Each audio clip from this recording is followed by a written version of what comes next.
Síguenos en las redes sociales. Búscanos @Sol1065 FM. Lo mejor de nuestro contenido más cerca de ti. Sol 106.5. Una estación RCC Miria.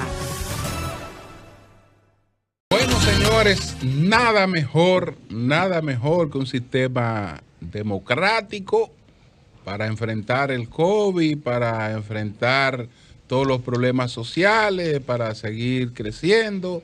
No hay nada mejor. No se ha inventado nada mejor que un sistema democrático. Así es. Y los sistemas democráticos tienen que pasar por el sedazo de los procesos electorales. Y ahí se acata entonces la voluntad soberana. Con nosotros tenemos dos visitantes, estamos distinguidos hoy con dos visitantes importantes para el país, para el mundo.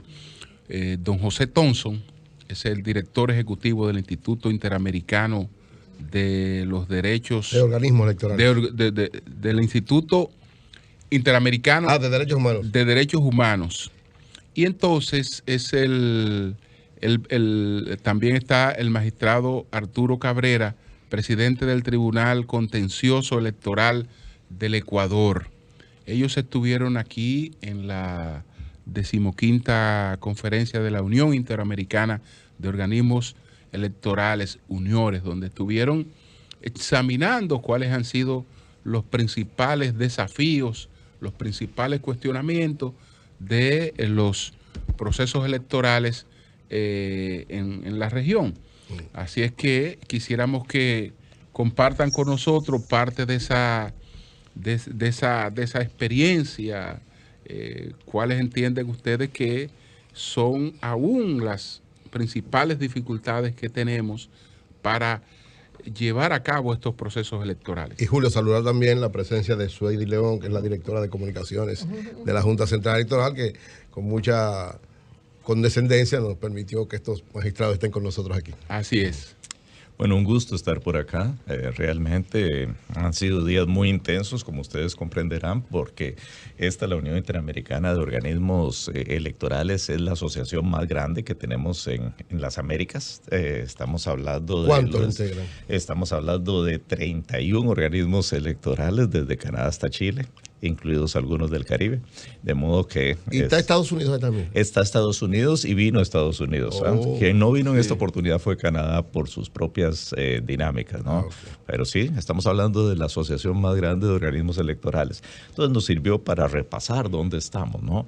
En primer lugar, pues muy contentos porque la democracia no se detuvo. Se postergaron algunas elecciones, pero en realidad América Latina retomó el calendario electoral.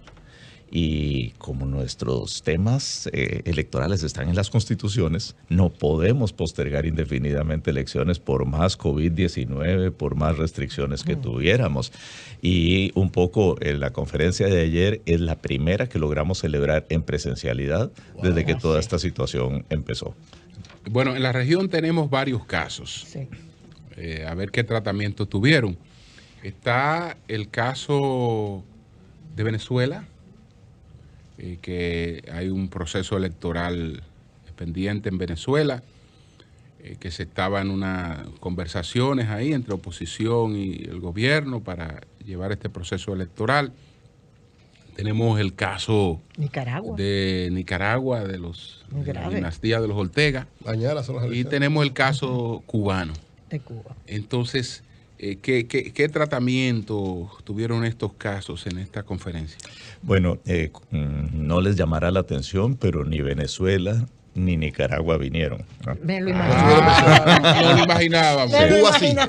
Cuba nunca ha sido miembro. Exacto. Y Nicaragua y Venezuela no comparecieron a la conferencia. Pero trataron los casos de Pero Venezuela y fueron Nicaragua, se invitados. trataron. En realidad se trató más de la dinámica interna de los estados con respecto a los organismos electorales. Sí, porque hay una preocupación compartida de que los organismos electorales en algunos países países están siendo objeto de un ataque por parte de fuerzas políticas o de medios de comunicación o de poderes de facto, ¿no? Y esto es muy preocupante porque ya no ocurre en uno o en dos países, sino que está ocurriendo en una cantidad importante de territorio latinoamericano. ¿Alguna mirada a la situación haitiana, por ejemplo? Bueno, Haití tampoco es miembro, los hemos invitado varias veces y no han terminado de conformar parte de la Unión. Ellos tienen un problema, que es una comisión provisional, la que ellos instalan para las elecciones. Sí. Entonces, claro, al carecer de permanencia, no tienen esa agenda digamos, internacional que sí tienen otros organismos. Una de las conclusiones fundamentales que sacaron ustedes en este evento fue precisamente eso, que hay ataques muy fuertes en contra de los organismos que dirigen las elecciones en algunos países. ¿Hubo algún caso o algunos casos especiales que fueran tratados y recomendaciones a propósito de eso? Sí, claro. Digamos, vimos los casos y ahí el presidente del Ecuador puede comentar el caso de Ecuador, en donde fueron objeto, sobre todo el Consejo Electoral, de unos ataques muy fuertes en la época electoral. El Perú también. Exacto. Hablamos de casos como Brasil o México, en donde han sido los propios presidentes de esos estados los que han hablado mal de los organismos electorales. Y es algo que le llama a uno la atención porque en realidad la democracia en esta parte del mundo ha dependido de los organismos electorales. Lo primero que hace uno es fortalecer los organismos electorales y luego sabe que puede tener elecciones creíbles. ¿Ah? Sí, pero hay un informe reciente que la democracia como democracia ha perdido credibilidad precisamente en América Latina. O sea, se habla, por ejemplo, nosotros aquí en República Dominicana hacemos las elecciones, pero es bajo un clima muchísimas veces de tensión, que el fraude electoral. Por ejemplo, aquí al doctor Joaquín Balaguer jamás en la vida se le reconoció que ganó limpiamente unas elecciones. ¿Entiendes? O sea, hay todas esas, ustedes analizaron esas situaciones también. Sí, bueno, no, los temas de preocupación por la democracia en la región, la salud de la democracia es otro de los temas que estuvimos analizando, ¿no?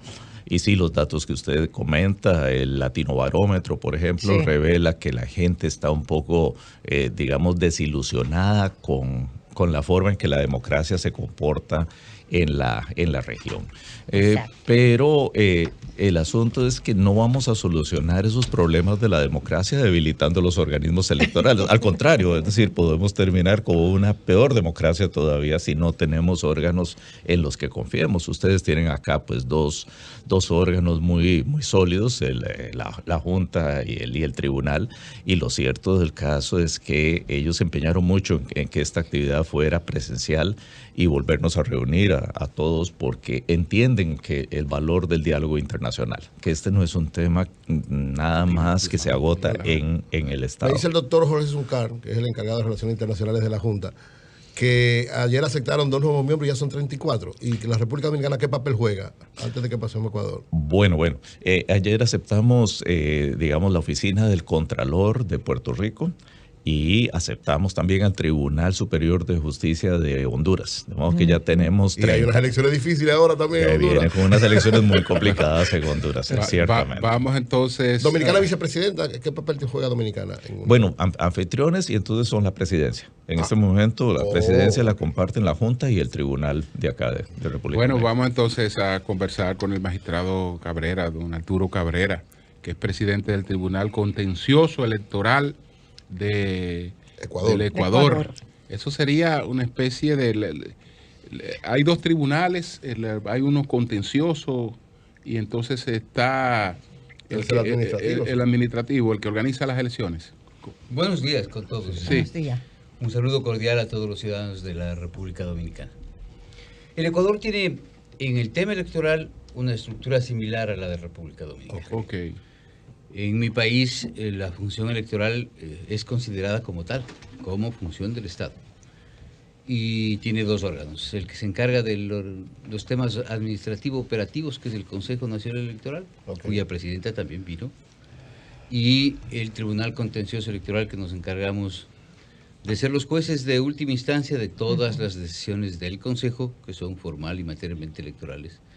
y de varios temas adicionales como solucionar los conflictos internos de las organizaciones políticas, sancionar las infracciones electorales, que en el Ecuador tienen un régimen sancionatorio bastante fuerte, muy complicado, como en todos los países que tienen democracia.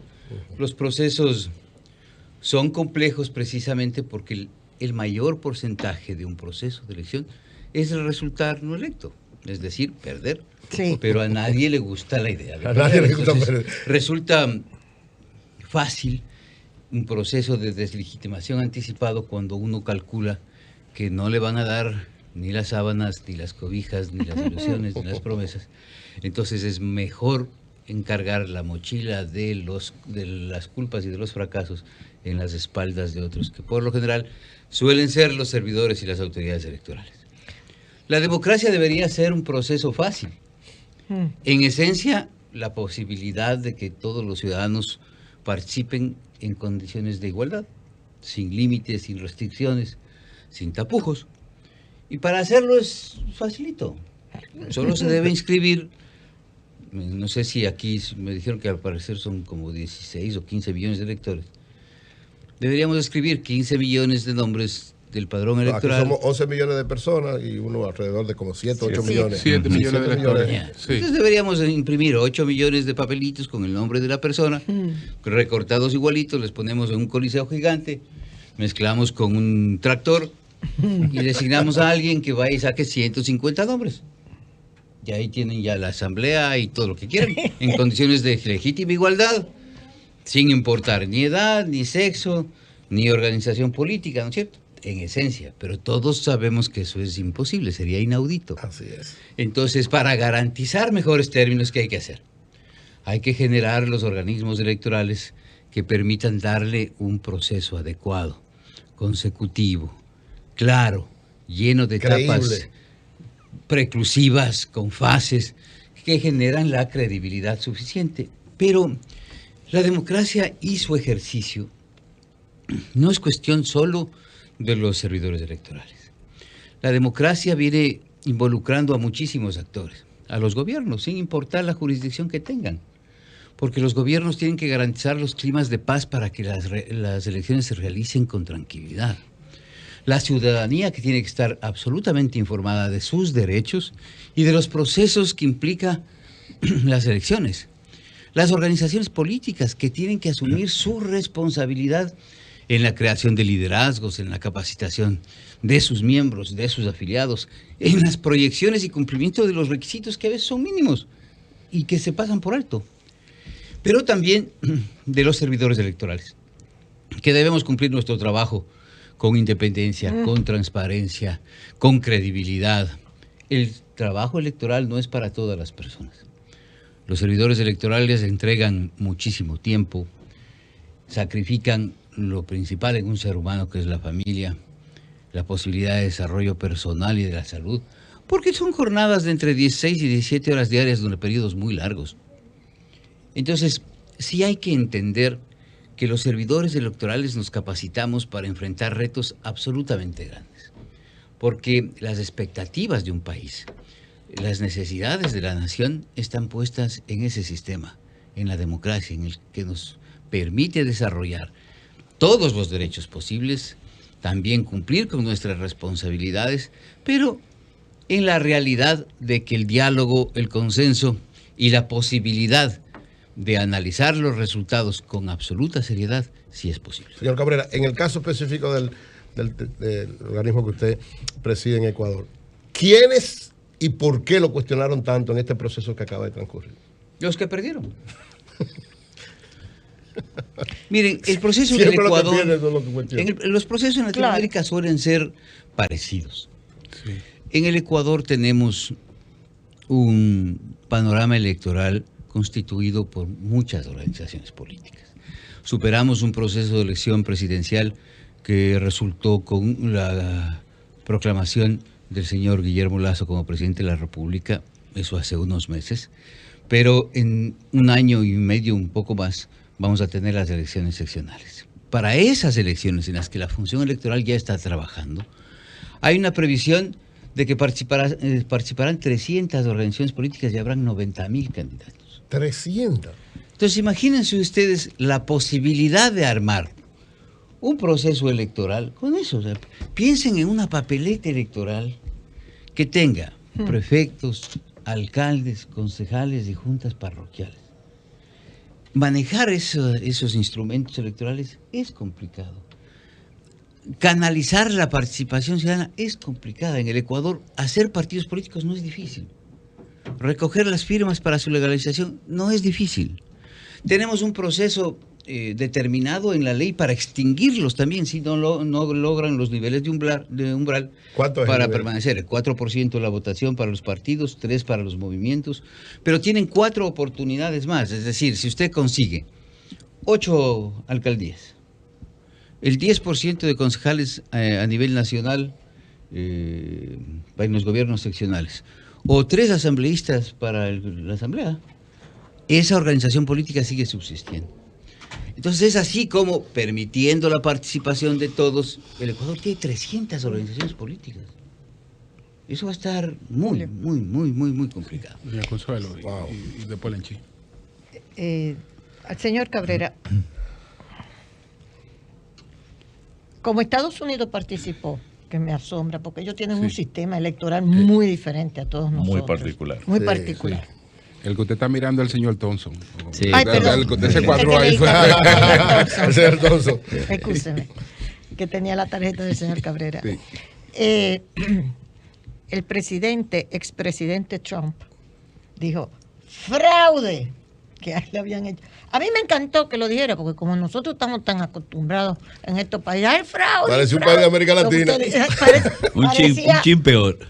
Exacto, un Que poco por cierto, peor. doña Consuelo, ¿usted sabe por qué nunca en Estados Unidos van a dar un golpe de Estado? Porque No hay embajada embajada americana.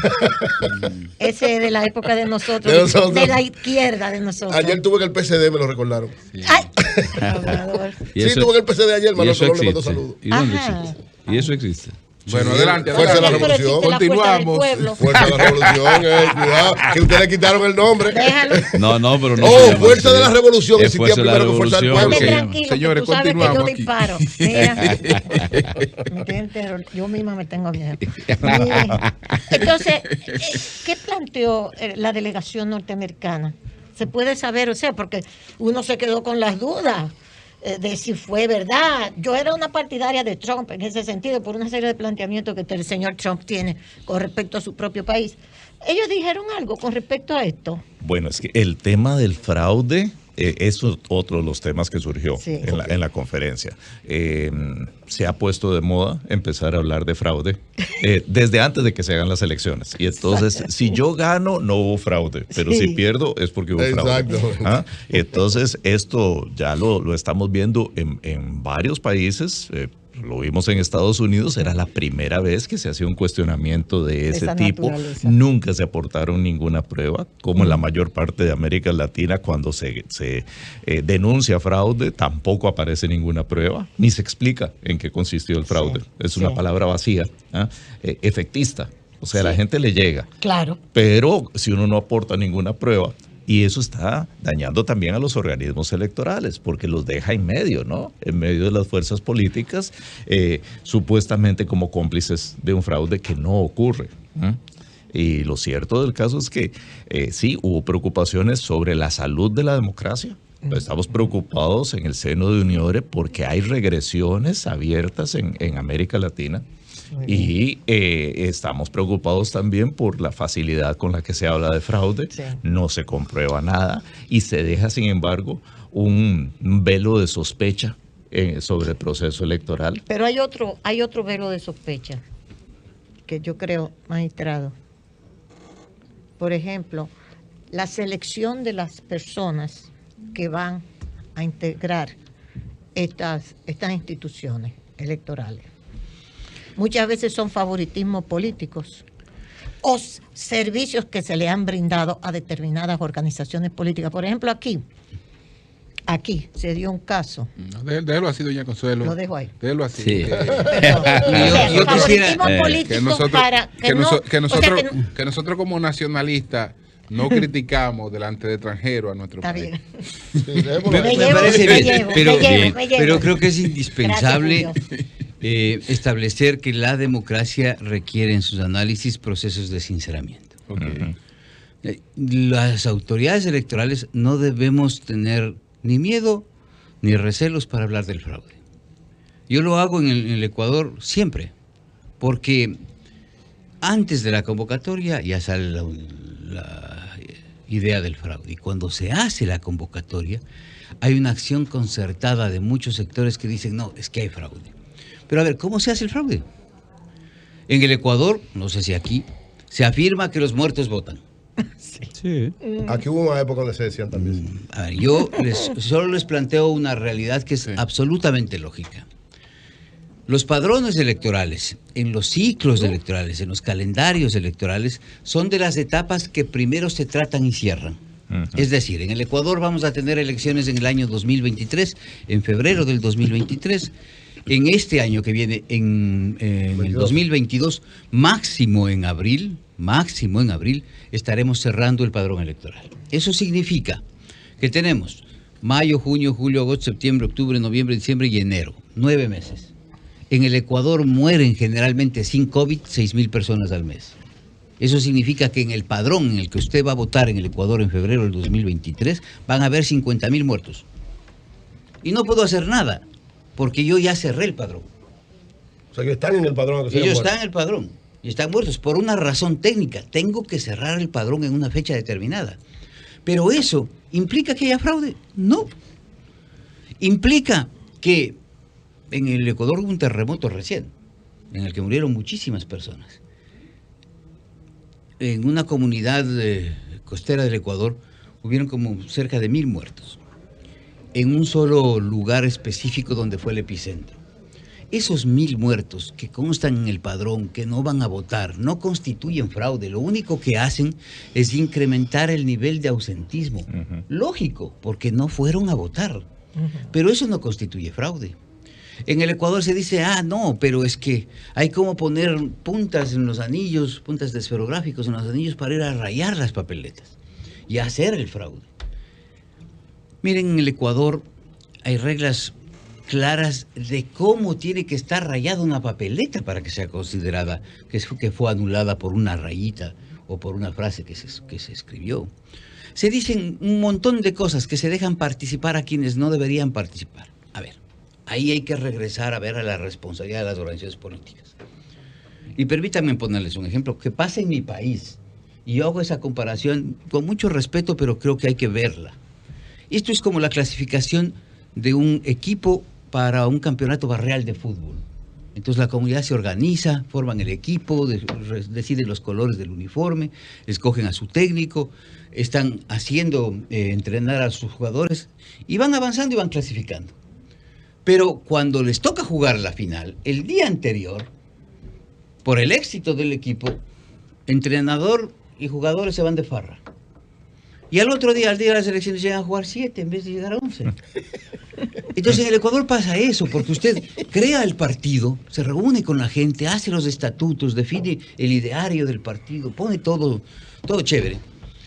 Y el día que va a inscribir los candidatos, va llevando unas carpetas gigantes con la documentación, le entrega, pero usted nunca supo que su candidato tiene deudas de alimentos, que tiene juicio que está llamado a acción plenaria, que ha tenido una sentencia condenatoria por determinados delitos tipificados en el Ecuador.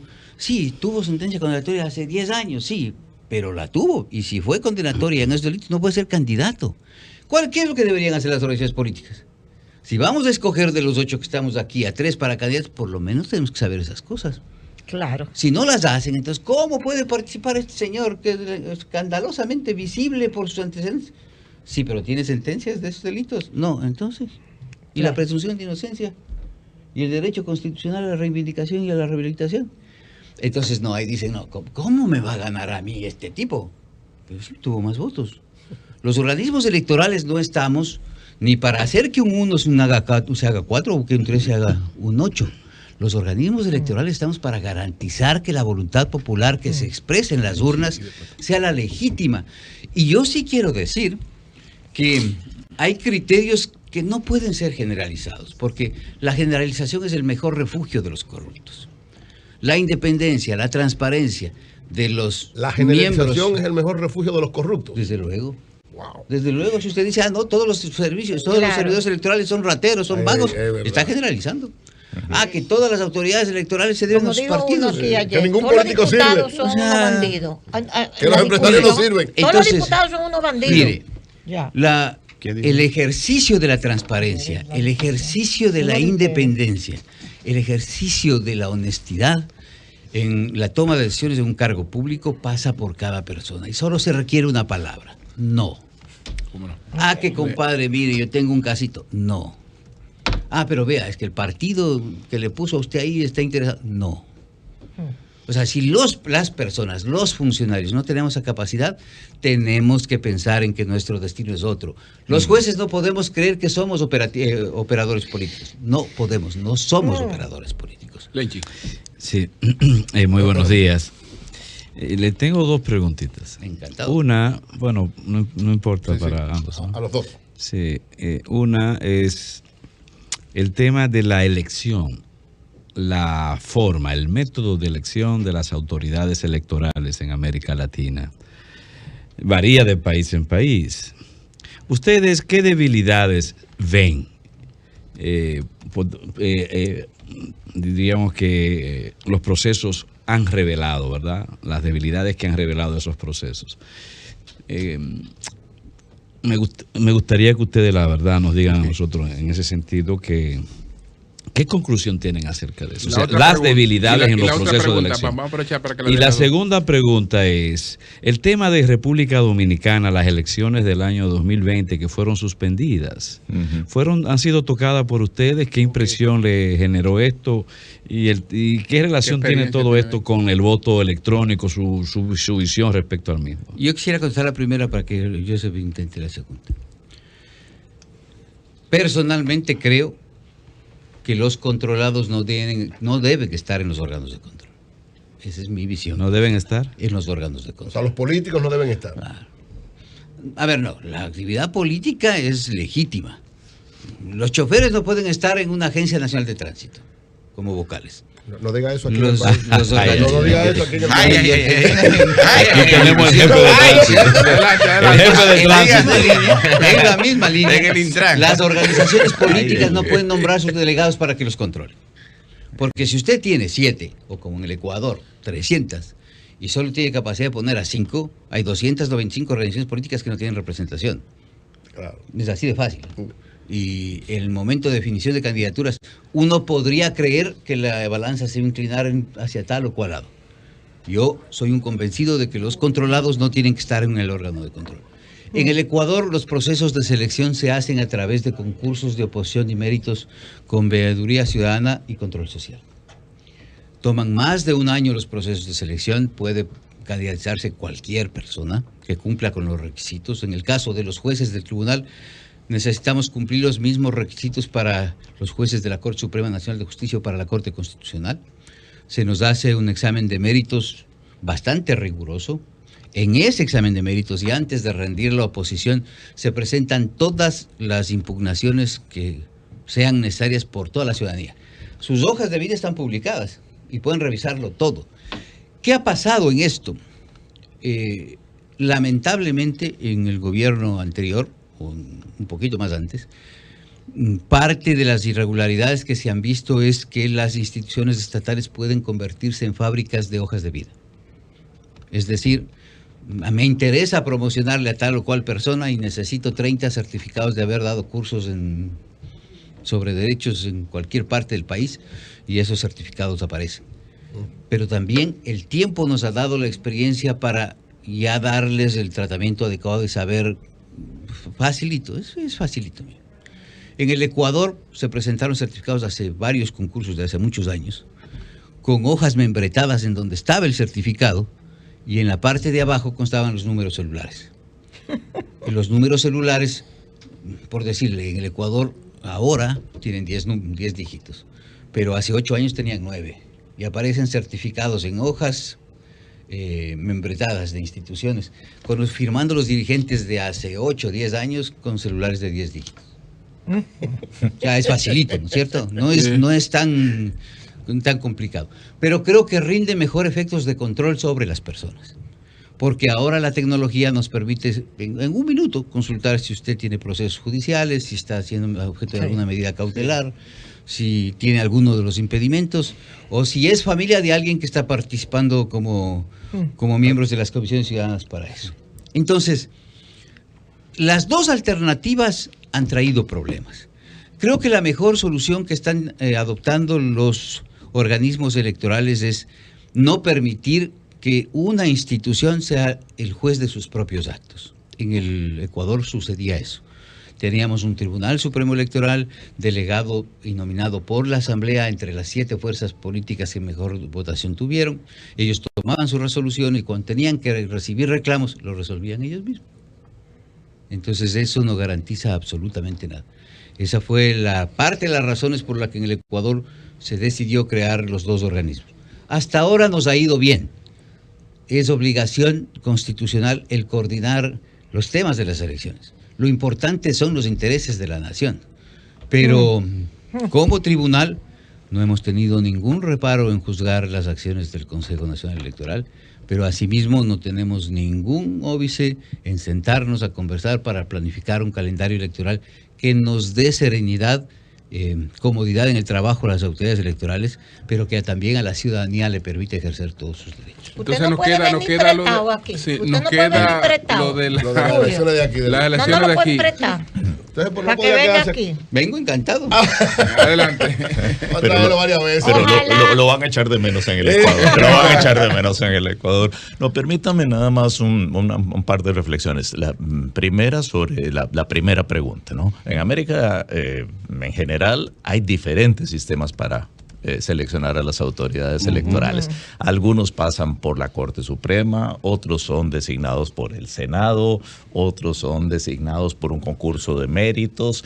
Bien, yo he llegado a la conclusión de que lo más importante es la capacidad y la probidad de la gente que escojamos. Porque usted puede ser muy independiente de los partidos políticos, pero si no tiene idea de cómo se hace una elección, lo va a hacer mal.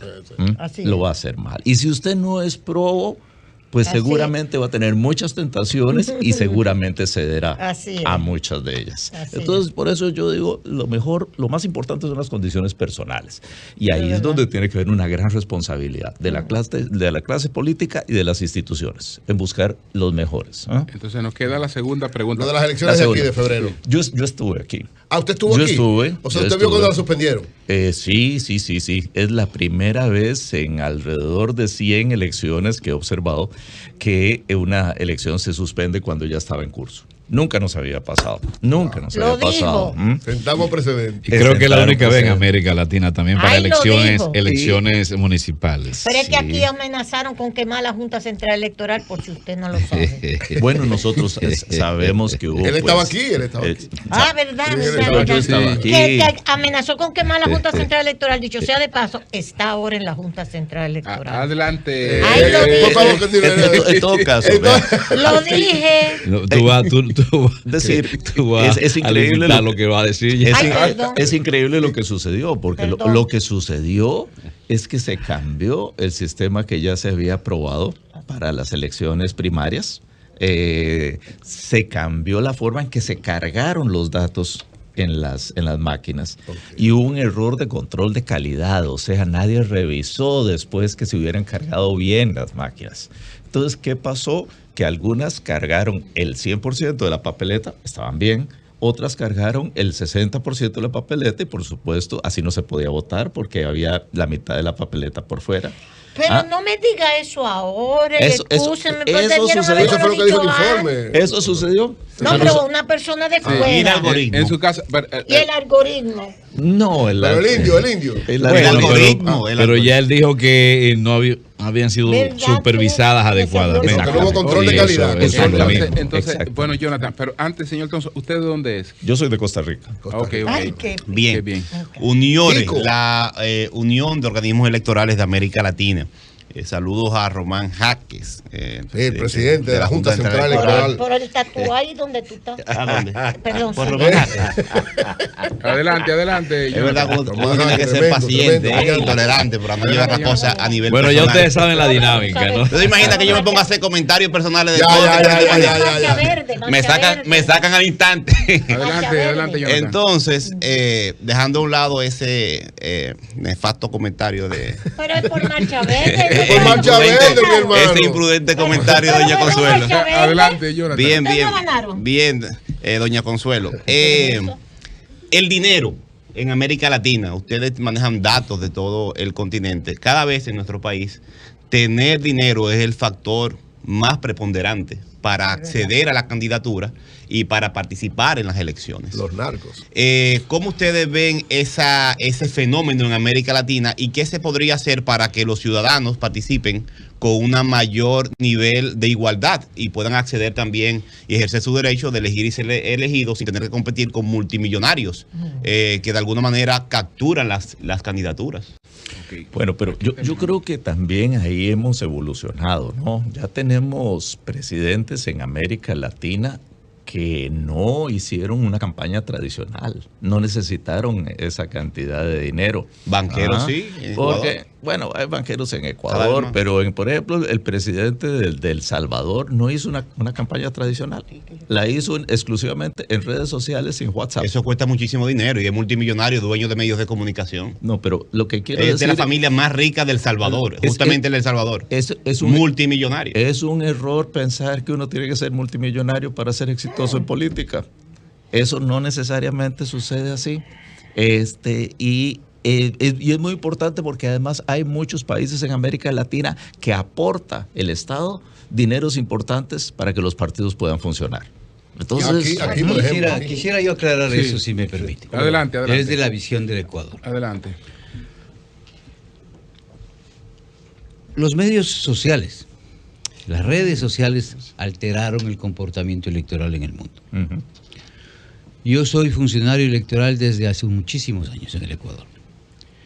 Y parte de los trabajos más pesados en épocas anteriores era precisamente el control de la propaganda electoral y de las vallas publicitarias. En el Ecuador, el Estado entrega no a las organizaciones políticas, sino a los medios de comunicación espacios gratuitos de tiempo para las organizaciones. Entonces usted tiene prohibido contratar publicidad en radio, televisión y prensa escrita y vallas publicitarias por sí solo. No puede. Eso es ilegal. Y si de hecho se da, las autoridades electorales estamos autorizadas para bajarlas y destruirlas, para eliminar esa campaña. O sea, tiene que ser a través de ustedes. Tiene que ser a través del Consejo Nacional Electoral, que no le da a la organización política, le da a esta radio, si es que fuera el caso. Compra espacio y son las organizaciones políticas las que vienen y les dicen, a ver, a mí me interesa esta radio. Eso es lo que se llama franja electoral, ¿ya? La práctica en Ecuador y en otros países. Entonces los procesos de control de eso eran absolutamente complicados. Y por decirles algo, en la elección del presidente Correa, en la segunda reelección, en el año 2012, que se posicionó en el 14, solo en la ciudad de Quito, yo controlé más o menos unas 8,000 vallas. Unas 8,000 vallas de carácter ilegal. Ilegal. Sí, o sea, ilegal. 8,000 ilegal. Ilegal. Y la legal eran en decenas de mil, entonces. Pero vallas gigantescas. En las elecciones pasadas, legales, hubieron 14. 14,000. Legales. 14. 14 nada más. 14. Legales. No, 14. 14. Oh. Entonces dicen, 14 ¿y para unidades. qué? ¿Cómo así? Claro, es que ya no se preocupa. Es más, las empresas que se dedicaban a hacer las lonas para las vallas están quebrando. ¿Por qué? Porque con el celular usted llega a 120, 150 mil individuos de una sola con el mensaje. Bueno, es muy caro el trabajo de comunicación digital. No sé si sea caro, lo que yo le digo es cómo Eso se no es alteró barato. el proceso electoral. En el Ecuador antes se hacía muchísimas concentraciones masivas para demostrar la fuerza de los candidatos. Ahora no. Entonces, los procesos de control de las autoridades electorales pasan por una línea general en la que cumplen papeles importantes organismos como la UNIORE. La reunión de ayer permite intercambiar experiencias buenas y malas de los procesos electorales para decir, a ver, miren, a mí me pasó esto, tenemos que procurar brindarnos asistencia entre todas las organizaciones electorales reunidas en la UNIORE para solucionar este conflicto. El conflicto de las agresiones, de la deslegitimación, los problemas de la falta de asignación presupuestaria. El Tribunal Contencioso Electoral del Ecuador enfrentó un proceso de elecciones generales de presidente de la República con un déficit del presupuesto electoral equivalente al 79.8%. O sea, en el Ecuador tenemos autoridades, o teníamos en el gobierno anterior autoridades económicas absolutamente divorciadas de la realidad electoral. Absolutamente divorciadas. Entonces, y no ese no es un problema del Tribunal Contencioso Electoral, es un problema de todas las autoridades electorales de América, en las que se exige que el cumplimiento democrático sea absolutamente rígido, terriblemente transparente, sin espacio para ninguna duda, pero si dice, a ver, no, primerito, a nivel general, rebaja de sueldos. Sí. Horarios laborales de entre 16 y 18 horas sin sujeción a pago de horas extras. Se trabaja de lunes a domingo. Nosotros tenemos una oficina central. No somos como el Consejo Electoral que tiene oficinas de 24 provincias. Yo tengo una sola oficina central. Y yo resuelvo causas judiciales. Pero para resolver una causa judicial y para iniciarla, primero tengo que citarle. Es decir, tengo que enviarles a mis funcionarios a que le den la noticia de que le están citando o le están haciendo una infracción electoral. Pero el gobierno decidió suspenderme presupuestos de viáticos, pasajes, mantenimiento vehicular y gasolina. Ay, Dios. Tuve que sacar varios reclamos públicos y llegué a la desfachatez, perdón el término, de enviarle mi informe de labores al ministro de Finanzas, pero con una contraportada que tenía la foto de un pordiosero cargando un jarrito que decía TCE. O sea, llegar a esos extremos no está bien. Quisiera finalmente, en el caso suyo que tiene que tratar esta cuestión de manera contenciosa, ahora hay otro derecho de género, no solo mi derecho al voto, ¿no? Es que yo tengo que votar en la fila en la que yo me sienta. Yo recuerdo una señora en el Guayas, en la zona del Guayas, que hizo una bulla allá en Ecuador, porque es un hombre, pero él se sentía mujer, y cuando fue a la fila, no le permitieron votar en la fila de la mujer, sino que usted tiene que votar en la fila de hombre. Y entonces él consideró que sus derechos al voto fueron realmente violados. Y ya entonces tenemos esa realidad. ¿Y cómo abordar esa realidad? Con la mejor amplitud y libertad posible. A ver, en el Ecuador tenemos niveles de representación que no se dan en otros países. Nosotros tenemos paridad del 50%. Sí. De manera secuencial y alternativa. Es decir, usted no puede hacer una lista, los 5 primeros hombres y el resto mujeres. No. En el Ecuador, si empieza una mujer, el siguiente es hombre, el siguiente es mujer, el siguiente es hombre. Segundo, tenemos cuotas obligatorias de cumplimiento. Tenemos cuota obligatoria del 25% de conformación de las listas por jóvenes. Tenemos la obligación de que las listas de candidatos pluripersonales, la mitad sean encabezadas por mujeres. Las organizaciones políticas nacionales, si quieren tener una lista de asambleístas para la función legislativa, y esa encabeza un hombre, la lista de parlamentarios andinos tiene que ser encabezada por mujeres. Ok, ¿y si el hombre se siente mujer? Ya. A ver, ¿dónde está el problema? ¿Qué el caso que le preguntaba? Nosotros hemos hecho una reforma reciente para evitar la violencia política de género. Sí. ¿Cuál es el problema operativo? No por la violación de derechos, sino por los temas de identidad. Pedro Ramírez nació hombre, tiene genitales de hombre, está registrado en el registro civil como hombre, pero se viste de mujer. Pero es hombre. Sí, pero es hombre. ¿En qué fila tiene que él formarse? En la que dice el registro donde está. En la que dice el registro. En la que dice el registro. Correcto. Si esa persona, por promocionarse, y no quiero decir que sean todos los casos, sino porque se siente mujer, y el día en que va a ir a votar, se pone se viste como quiera de manera muy llamativa, precisamente para que los medios de prensa le enfoquen y vean el relajo que va a hacer, porque no le dejan ponerse en el de mujeres, está complicando ella las cosas, o él las cosas. En el Ecuador, la legislación es absolutamente garantista de derechos, con sanciones muy graves. Miren, en el Ecuador, un violentador o una violentadora de género, porque no es cuestión de que solo los hombres hacemos violencia contra las mujeres, no es cierto. En el Ecuador, si se comprueba que se tiene responsabilidades, nexos causales de responsabilidad en violencia política de género, la sanción es multa de $28,000, destitución del cargo si es que es empleado público o dignatario de elección popular, y suspensión de los derechos de participación durante 4 años. Eso en el Ecuador representa la muerte política de un político. Bueno, señor, pero vean que no todos los sistemas son iguales. Ya México y Colombia tienen un protocolo para el voto de las personas trans. Y por lo tanto, estas personas pueden identificarse con el género con el cual se vinculan. Y además, como no hay filas para hombres y para mujeres, sino una sola fila, entonces estos problemas no se presentan. Los únicos países en donde diferencian por filas son Chile, Ecuador y no sé si hay alguno. Antes aquí votaban en la mañana las mujeres y en la tarde los hombres. Pero ya no. Y es interesante porque esto ya va cambiando y ya no todo el mundo piensa de la misma manera. Bueno, señores, gracias. Bien.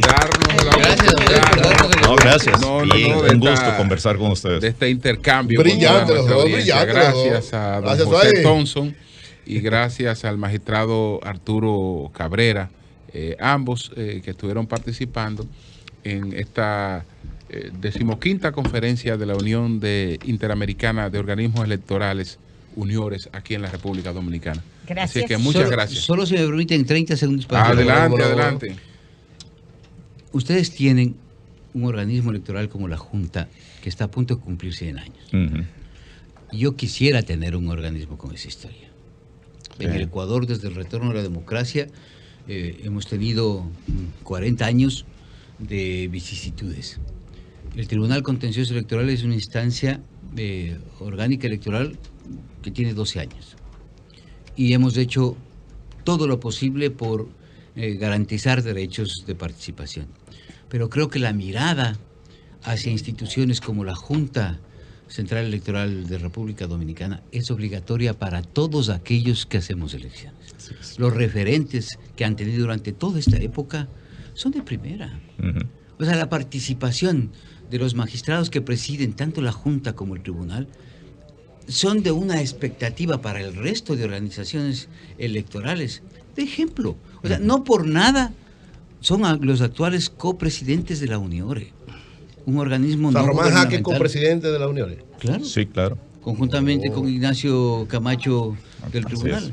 Entonces, creo yo que más allá de la necesidad de buscar pretextos para tapar errores y pérdidas, lo que hay que hacer es fortalecerse en la confianza de procesos claros, públicos, predeterminados y verificables cualquier rato. A eso no hay que tenerle miedo, así como no hay que tenerle miedo a hablar del fraude. Bueno, pues muchas gracias a don José Thompson y al magistrado Arturo Cabrera. Muchas gracias. Cambio fuera.